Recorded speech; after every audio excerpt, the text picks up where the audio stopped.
खामगांव तहसील और खामगांव से 17 किलोमीटर दूरी पे मेरा एक छोटा सा गांव है हिंगना कारेगांव, जिस गांव की जनसंख्या 800 है।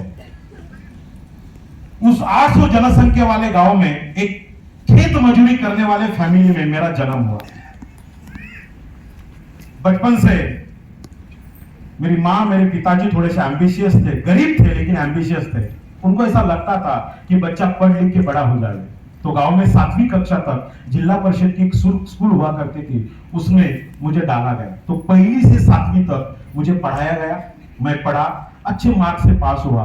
जब 7वीं कक्षा मैंने उत्तीर्ण किया, तब 8वीं कैसे पढ़ना है, 9वीं कैसे पढ़ना है, तो हमारे गांव में स्कूल की व्यवस्था नहीं थी। खेड्यामध्ये राहत होतो, गावामध्ये राहत होतो। तो मेरी माँ ने माझ्या आईने माझ्या मामाकडे म्हणजे तिच्या भावाकडे एक विनंती केली कि मेरा लड़का पढ़ना चाहता है, तेरे घर में आके अगर पढ़ा तो तुझे कोई प्रॉब्लम है क्या? तो मामा जी ने बोला कि कोई प्रॉब्लम नहीं। तो फिर 8वीं 9वीं 10वीं मेरे गांव से 17 किलोमीटर दूरी पे खामगांव तहसील में लाखनवाड़ा नाम का एक गांव हुआ करता था। जिला परिषद स्कूल में मैंने 10वीं कक्षा तक पढ़ाई किया और 10वीं कक्षा में दोस्तों मैं 86% से पास हुआ। मेरे खानदान का,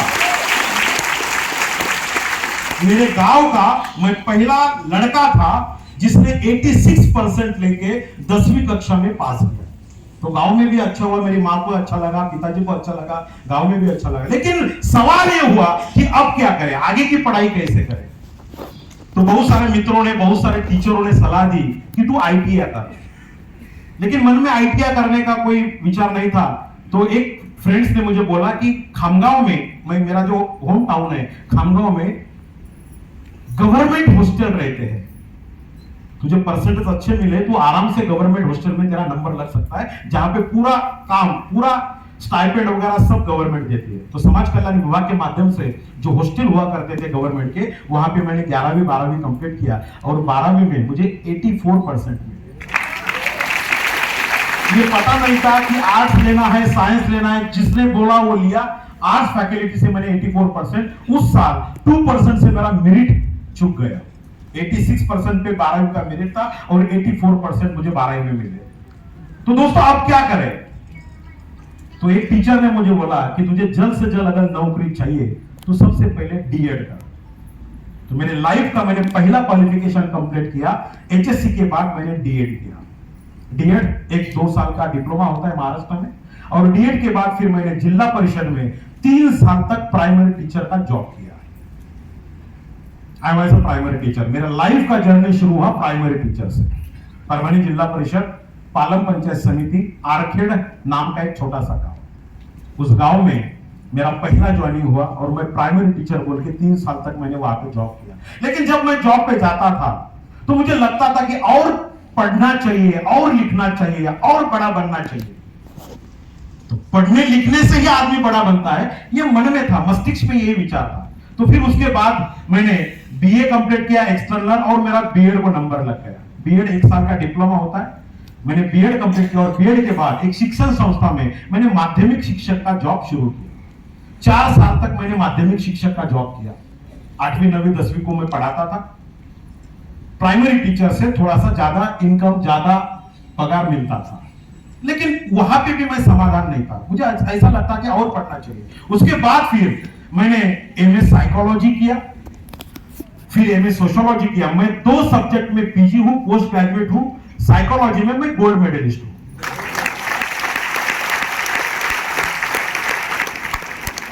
तो 2 सब्जेक्ट में PG करने के बाद मेरे पास तजुर्बा था 3 साल का प्राइमरी टीचर का और 4 साल का माध्यमिक शिक्षक का।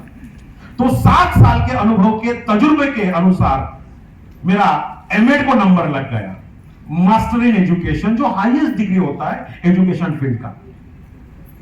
फिर मैंने MAd कंप्लीट किया और MAd कंप्लीट करने के बाद जिला शिक्षण प्रशिक्षण संस्था जो डाइट होता है, उस डाइट में मैं as a lecturer, as a अधिव्याख्याता बोल के मेरा तीसरा जॉब मैंने शुरू किया, जो बहुत बड़ा जॉब था। तो लेक्चरर बन गया। अभी डीएड बीएड को बच्चों को मैं पढ़ाता था, जहां पे प्राइमरी टीचर का कोर्स हुआ करता था, उस डायट कॉलेज में मैं एज अ अधिव्याख्याता बोल के जॉब करने लगा। अच्छी खासी जिंदगी चल रही थी दोस्तों। उसके बाद फिर मैंने एमफिल कंप्लीट किया, master in philosophy, pet exam पास किया, पीएचडी का रजिस्ट्रेशन किया और पीएचडी का काम मैंने शुरू किया इसी मुंबई यूनिवर्सिटी से। सोशियोलॉजी डिपार्टमेंट में, अपने विद्यापीठ में, मुंबई विद्यापीठ में मेरे गुरु हुआ करते थे, जिनका नाम था डॉक्टर दामोदर बालकृष्ण भिंगारकर। नगर डिस्ट्रिक्ट में श्रीगोंदा तहसील है, उसमें भिंगार नाम का एक छोटा सा गांव है, और वहां के वो रहने वाले थे। अपने मुंबई यूनिवर्सिटी में सोशियोलॉजी के head of the department HOD थे, और उनके गाइडलाइन से मैंने पीएचडी का काम शुरू किया। माझा पीएचडीचा टॉपिक होता, विषय होता वारकरी संप्रदायात संत जनाबाईचं योगदान। मेरा जॉब परभणी डिस्ट्रिक्ट में था। परभणी डिस्ट्रिक्ट में गंगाखेड़ नाम का एक गांव है, तहसील है, जहां पे संत जनाबाई एक कवयित्री, एक साहित्यिक, एक संत सांप्रदायिक की बड़ी भक्त हुआ करती थी। जब मैंने उसके अभंग पढ़ना शुरू किया, मराठी के अभंग थे, मला तिची अभंगाची तरा थोडीशी वेगळी वाटली। आतापर्यंत जेवढे पण अनुयायी झाले त्यांनी आपल्या महामानवांच्या, महापुरुषांची स्तुतीच केली। लेकिन आप अगर जनाबाई का स्टडी करोगे तो जनाबाई ने अपने अभंग में, अपने ओवी में भगवंताला शिव्या दिल्या। एवढा मोठा विद्रोह त्या काळामध्ये विठ्ठलाला शिव्या दिल्या। अभंगामध्ये जनाबाई म्हणते, विठ्या विठ्या मूळ माईच्या कार्ट्या, काय तुझं पण गेलं, तुझं पाहता काळ रळ, तुझी रांड रंडकी झाली। कुणाला बोलते? प्रत्यक्ष परमेश्वराला, विठ्ठलाला, भगवंताला, तुझी रांड रंडकी झाली। आईहून शिव्या देते। आणि आश्चर्याची गोष्ट माय डिअर फ्रेंड, शिव्या देऊन सुद्धा प्रत्यक्ष विठ्ठल तिच्यासोबत गोऱ्या वेचायला जातात। और ये जब मैंने उसका लिटरेचर पढ़ना शुरू किया तब मुझे पता चला कि साला ये भक्ति की तरह कुछ अलग है, ये विद्रोह है।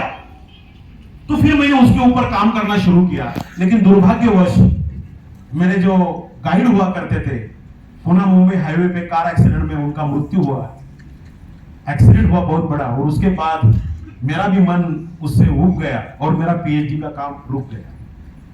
लेकिन जॉब अच्छा था, 54,000 महीने का सैलरी था, बहुत आनंद से जी रहा था। और जीते जीते एक्सीडेंटली, ऐसा कोई मकसद ही नहीं था कि नेटवर्क मार्केटिंग में आए, बिजनेस ज्वाइन करे, ऐसा कोई मकसद ही नहीं था। एक्सीडेंटली इस बिजनेस में मेरा जर्नी स्टार्ट हुआ। और मेरा ये विश्वास है दोस्तों, यहाँ पे 95% से ज्यादा लोग ऐसे होंगे जो इस बिजनेस में एक्सीडेंटली जुड़ चुके। ठरवून कोणी येत नाही की या बिझनेस मध्ये आल्यानंतर लगेच टीसी बनायचं, ये टीसी बनायचं, डीटीसी बनायचं, झडटीसी बनायचं, एसटीसी, काहीच माहिती नसते काय टीसी। जब हम पहली बार सुनते हैं टीसी तो हमें ऐसा लगता है साला रेलवे का कुछ टीसी। तो सबसे पहले ये रैंक वगैरह कुछ समझ में नहीं आता। हम जुड़ते हैं, किसी जान पहचान वाले ने हमें बताया प्लान के बारे में, किसी प्रोग्राम में हमें बिठाया, और उस प्रोग्राम की ऐसी कुछ तस्वीरें थी, कुछ घटनाएं थी जो हमें अच्छी लगी, ऐसा ना, या फिर उस प्लान देने वाले में ऐसी कुछ खूबियां थी जो हमें अच्छी लगी, और इसलिए हमने 5,000, 7,000, 10,000 रुपए देके इस बिजनेस को एक्सीडेंटली ज्वाइन किया। कुछ लोग तो ऐसे भी होते हैं, जिसने बोला तू कर, उसको ना बोल सके, इसलिए भाई ये ले, मुझे कंपनी से कोई लेना देना नहीं है, प्रोडक्ट से कोई लेना देना नहीं है, तू ये 5,000, 7,000, 10,000 ले और मेरा पीछा छोड़, तू बोल रहा है इसलिए मैं कर रहा हूं। यस और नो? तो ऐसे ही एक्सीडेंटली जर्नी मेरी भी स्टार्ट हुई दोस्तों। ये पूरे लाइफ में मेरे लाइफ की 2 ऐसी घटनाएं हैं जो जिसके बारे में आपसे थोड़ा सा डिटेल्स बात करूंगा आगे। सबसे पहले घटना मेरी लाइफ की, मेरे पिताजी का देहांत। मेरे पिताजी को कैंसर था। मेरे पिताजी का देहांत, जिस घटना ने मेरी लाइफ को तसनस कर दिया था। और दूसरी घटना मेरी लाइफ की, मेरी शादी। ये दो ऐसी घटनाएं थी मेरे लाइफ में जिसने मुझे बहुत कुछ नॉलेज दिया। अभी आप बोलेंगे साला शादी के बाद क्या नॉलेज मिलेगा? तो शादी के बाद भी नॉलेज मिलता है। कैसे मिलता है मैं आपको समझाने की कोशिश करूंगा। तो इस दौरान मेरे लाइफ में ऐसी दो घटना घटी है जिस घटना के कारण इस बिजनेस के तरफ में थोड़ा सा आकर्षित हुआ यूं, एक दिन मैं मेरे घर पे बैठा था, दोपहर का समय था और दोपहर के समय में मेरे डोर की बेल बजी।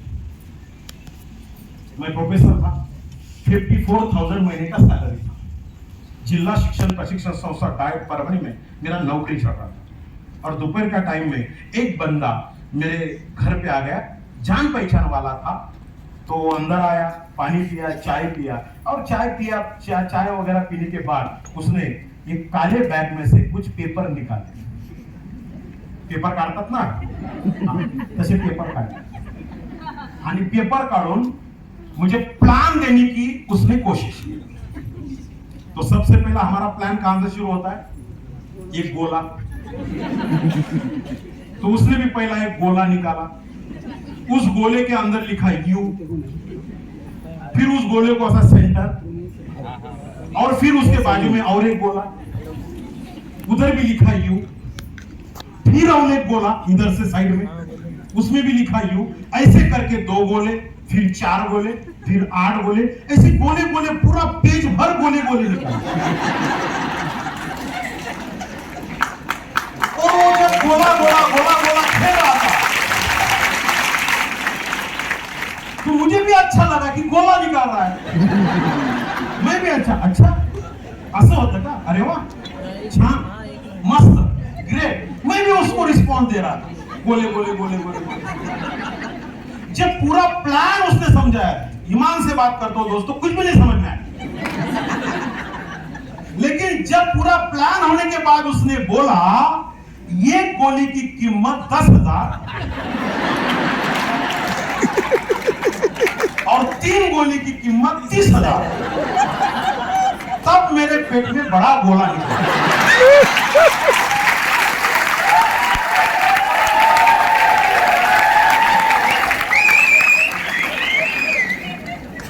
बहुत सारे लोगों के साथ ये घटना घटी है। ऐसा ही होता है, डिस्ट्रीब्यूटर ऐसे बनते हैं और इसी गोले गोले से फिर डायमंड बनते हैं। तो जैसे उसने मुझे बोला कि सर आपको 30,000 रुपए का ज्वाइनिंग करना है, तो मैंने सबसे पहले उसको बोला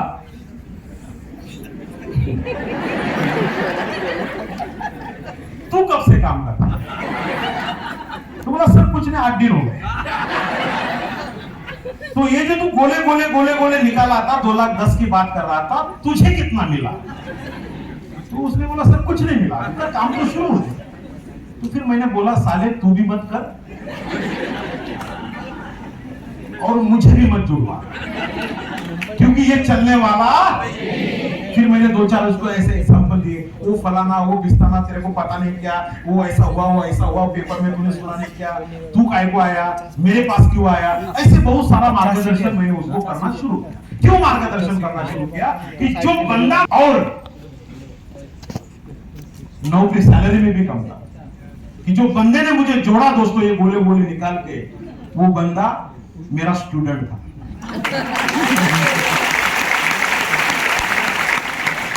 जिसको 2 साल मैंने डीएड को पढ़ाया। आपके साथ भी घटना होगी, आपको किसी ऐसे बंदे ने जोड़ा होगा जो आपसे उम्र में छोटा है, सब कुछ है, सब, आप उससे बहुत बड़े हो। तो जब कोई आपसे कोई उम्र में छोटा हो तो आप उसको ज्ञान देते हो। मैंने भी उसको ज्ञान दिया, वो जो लैंग्वेज में मैंने बात किया, क्योंकि स्टूडेंट था तो मैंने उस लैंग्वेज में उससे बात किया। तो आधा घंटा 1 घंटा हमारा बैच चला दोपहर के समय। वो बोल रहा था अच्छा है, मैं बोल रहा था बुरा है, वो बोल रहा था आप करोगे तो अच्छा होगा, मैं बोल रहा था तू भी मत कर। ऐसा हमारा डिस्कशन चल रहा था। और फिर 1-1.5 घंटे के बाद वो भी, उसको भी सीनियर ने समझाया था। ये सीनियर लोग बड़े चतुर होते हैं, अपने डाउनलाइन को ऐसा परफेक्ट तैयार करके भेजते हैं।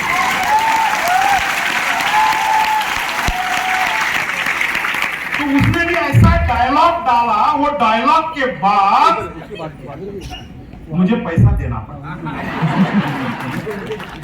और मैं विश्वास के साथ बोलता हूं दोस्तों, जब हम शुरू में प्लान दिखाते हैं तो प्लान देके कोई नहीं जुड़ता। वो प्लान के बाद जो 20-25 मिनट का जो डिस्कशन होता है ना, वो अगर इफेक्टिव रहा,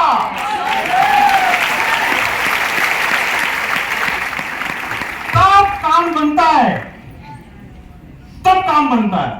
तो 1 घंटा बात करने के बाद वो बच्चा मेरे से बात किया, बोला सर मैं बड़े विश्वास के साथ आपके घर आया था और किसी को कमिटमेंट करके आया था मेरे सीनियर को कि आज मैं कुछ ना कुछ करके लाऊंगा, और जब तक आप 30,000 रुपए नहीं दोगे तब तक मैं आपसे घर से हिलूंगा भी नहीं।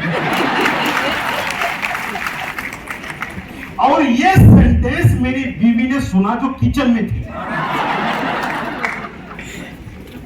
जैसे ये सेंटेंस मेरी बीवी ने सुना, वो बाहर आ गई और उसने बोला मराठी में, ओ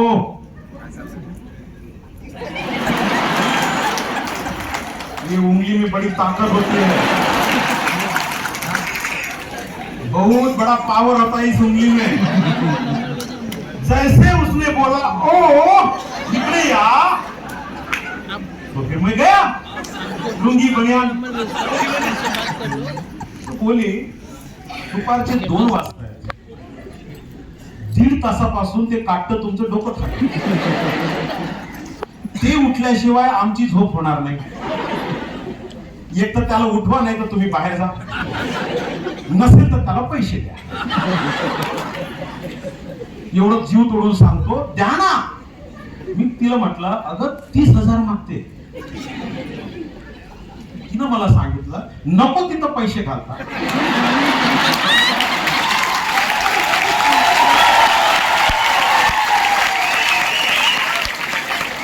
समजले का? जगात कुठेही जा, याला काहीच प्रॉब्लेम नाही। नको तिथं पैसे घालता, इथं तो पोरगा एवढा जीव तोडून सांगतो द्या ना 30,000। फिर मैं अंदर चला गया, IDBI बैंक का चेकबुक निकला, उसको दिया, बोल 30,000 ले ले और उठ। फिर बोला वो आधार कार्ड पाहिजे, हे घे। बोला पॅन कार्ड पण पाहिजे, बोला हे घे। आणि बँकेचं पासबुक सब दे दिया। मैंने बोला हो गया, मैंने हो, मतलब उठ। मैं ऐसे सोफे पे बैठा था लुंगी बनियान पे, उसने पूरा डॉक्यूमेंट्स ले लिया, बैग उठाया, पूरा उसमें डाला और निकला। और जैसे निकला तो दरवाजे के पास आके मेरे तरफ ऐसा देखने, तब मुझे कुछ समझ में नहीं आ रहा। अब समझ में आ रहा वो ऐसा क्यों देख रहा। उसको ये बोलना था मी पुन्हा ये।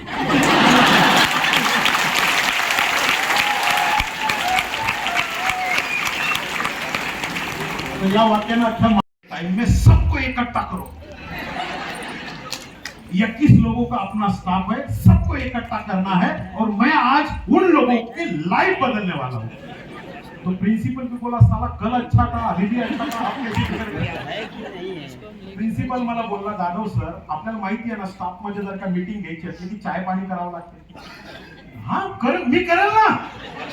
आजचं 21 लोकांचं चहा पाणी माझ्याकडे, मास्तर लोक काय लागतं चहा पाण्याला, मेंटॅलिटी तीच ना, ऐसा ना। तो फिर प्राचार्य ने नोटिस निकाला और दोपहर के टाइम में इंटरवल में सब लोग 21 लोग नॉन टीचिंग टीचिंग सब मिला के 27 लोग बैठे और प्राचार्य के कक्ष में मैंने बोर्ड बिल्ड लगा के शुरू किया माय लाइफस्टाइल, इंडिया की जबरदस्त कंपनी, और बोलना शुरू किया जैसे मुझे बोले बोले सिखाए वैसे बोले बोले से मैंने माय लाइफस्टाइल उसको बताया। पूरा कार्यक्रम 12 मिनट में हो गया, पूरा स्टार्ट से लेके एंड तक। 27 लोग ऐसे देख रहे मुझे, कुछ नहीं। माय लाइफस्टाइल नाम की कंपनी है, 10,000 रुपए भरने का, 2 लोग जोड़ने का, ऐसे बोले बोले निकालने का, ऐसे लोग आ जाएंगे, फिर हफ्ते का 2,10,000, हम सब करोड़पति। भारत माता की जय, वंदे मातरम, जय। पूरा कार्यक्रम 12 मिनट में हो गया। उसमें का एक प्रोफेसर था जो अच्छा था मतलब उस समय अच्छा था। उसने बोला कि सर मैं 3 साल से एक कंपनी में काम कर रहा हूं, ऐसा कुछ होता नहीं है, पहले आप कमाना शुरू करो फिर हम आपके साथ जुड़ेंगे। बस एक ही डायलॉग, बाकी सब लोगों ने बोलना शुरू किया, पहले तुम कमाओ फिर हम जुड़ेंगे, पहले तुम कमाओ। तो पूरा 27 लोगों ने पहला रिजेक्शन मुझे दिया। और तब से मुझे पता चला जब आप इस बिजनेस का शुरुआत करते हो तो आपके बिजनेस का पहला जो शब्द है, पहला जो अल्फाबेट है वो है नो।